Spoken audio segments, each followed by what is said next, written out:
press conference. Congratulations to the NXT Champions for beating the Cusco Thunderbells in 4th set. We have both Rocky Moquera, Brooke Van Sickle, and Jonah Escabilan.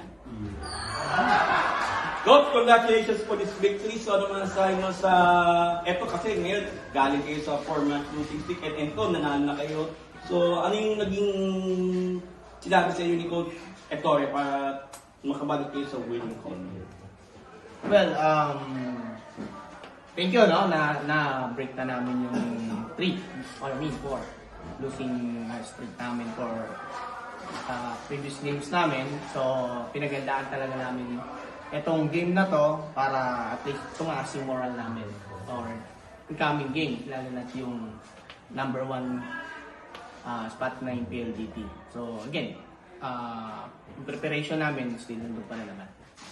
Yeah, Thank you to Jonah. 19 points on 16 attacks, 3 blocks, 3 digs, and 8 excellent receptions. So yun nga, medyo matagal kayo bago nanalo. So, para mag-back to basics kayo ang ginawa nyo para magbalik kayo sa win column? Or is there something special para makabawi kayo from the previous losses?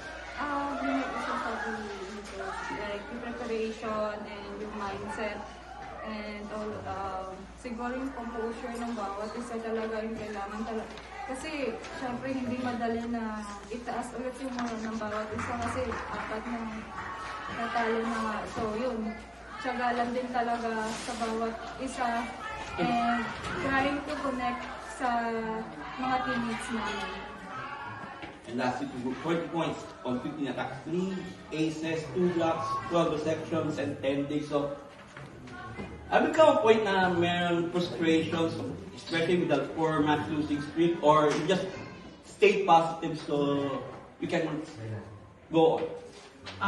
Yeah, I think we did, just staying positive. I think the team has been doing a fantastic job, and same with our coaching staff, is just staying positive and staying optimistic and hungry every single day we step in the gym. So despite the 4 losses, what I really am grateful for this team is we know how to just keep going at it, right? So there's no giving up mentality. So I'm really proud of all the teams, all the girls and everything. So, and also just the next level management too, just making us feel like, we're at home still and we're going to figure it out because, it's a sport, right? Win or loss, it's always going to happen despite the outcomes. I'm just really glad that we're able to learn from them. Yeah, it's tough, but I think we learned a lot of lessons and we're taking steps in the right direction, so very proud. Thank you. Okay, the first.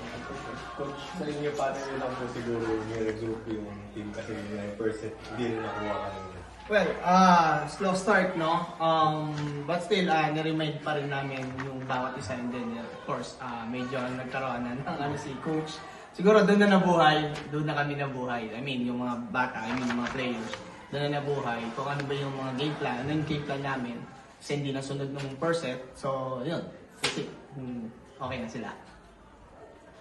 For Brooke, you've been very vocal in previous years about not wanting to lose games, obviously, but as captain, take us through the emotions and the challenge of keeping this team together in that very difficult patch for them. Yeah, the 4 straight loss, it wasn't happy times, but we're able to stick together, and I'm really proud of all the girls. It's not just me, but I feel like as a team, cohesively, we all understand what we need to do and what we need to get done, and we continue to push each other in the gym and stay together. I think that's something super important for teams going through losing streaks, is to be able to stay together, because going through tough times, it's easy to be able to point fingers or be able to just be like, oh, well, it's not going our way, and kind of just roll over. But really glad with this team that no matter what, we always come out and we're like, okay, new day, let's go. Let's keep the positive attitude. Let's keep trying to improve, work. The coaching staff has been doing a very good job seeing what we're struggling at and be able to implement it in practice and keep working at it. And it can be frustrating because, yeah, it's not going our way sometimes, or maybe it's okay, we're working on this certain specific skill so much, but then just step by step, we're going to get better at it. So I'm really proud of all the girls to stay grounded and just staying open and being coachable and just coming with positive attitudes no matter what to practice. So it makes my job a lot easier, but I think everyone is leading themselves very well, and everyone's helping out. So it's not just like, specifically like only a couple people. It's like I think cohesively all together. Will you be able to identify some things that went wrong or went missing during that time that the results will come in? That's secret. That's like information for other teams. Yeah. can't expose ourselves. Okay. No, it's just keeping the emotions at bay, just staying positive vibes. Coach, last game nyo ay... PLDT. Yun nga. Kasi sabi niyo nakabiting kayo kasi yun ang makita palaran ng team. Yeah. Kung maglalo kayo sa qualifying or yung mahirap na play in your top. Well, sa amin naman, especially congrats sa Akari. Yun yung kami na yung Akari magkakaroon ng movement ng ranking. But ito, since sa PLDT, mas talagang pagbibigyan namin ng time to na para at least talagang mag-step up yung team namin. And to prove finally that the losing streak is over, you got over the hump. Now it's PLDT. The battle for top 4 still hanging the balance yourselves. Yeah, I mean, again, it's unpredictable. I think, we dug ourselves not so good of a whole, path going into the top 4. So it's definitely going to be a battle. Even if we were to, get that win against PLDT, it's still unpredictable of where everyone's going to sit in the standings. So just looking forward to the next game. Is just came off the win, let's celebrate it. But next we got PLDT and they're doing a fantastic job, so we have to prepare much better. And I think it was good that we broke the losing streak. So now I think, again, steps in the right direction, building confidence as a team, and just continue to keep making day by day adjustments. And lastly to Jonah, about the last match ng preliminary. Ano ba?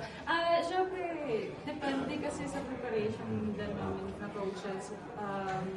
May mga sistema din naman sila na gustong ipagawa. So, sunod lang po kami. And syempre, kailangan din namin na magtulungan na din talaga kasi hindi pwedeng si group lang mag-isang tatrabaho. Like, everyone kasi, we know naman na like, our teammates is a very, like, potential din talaga at sino naman ilagay mo. So, kailangan lang din po kami.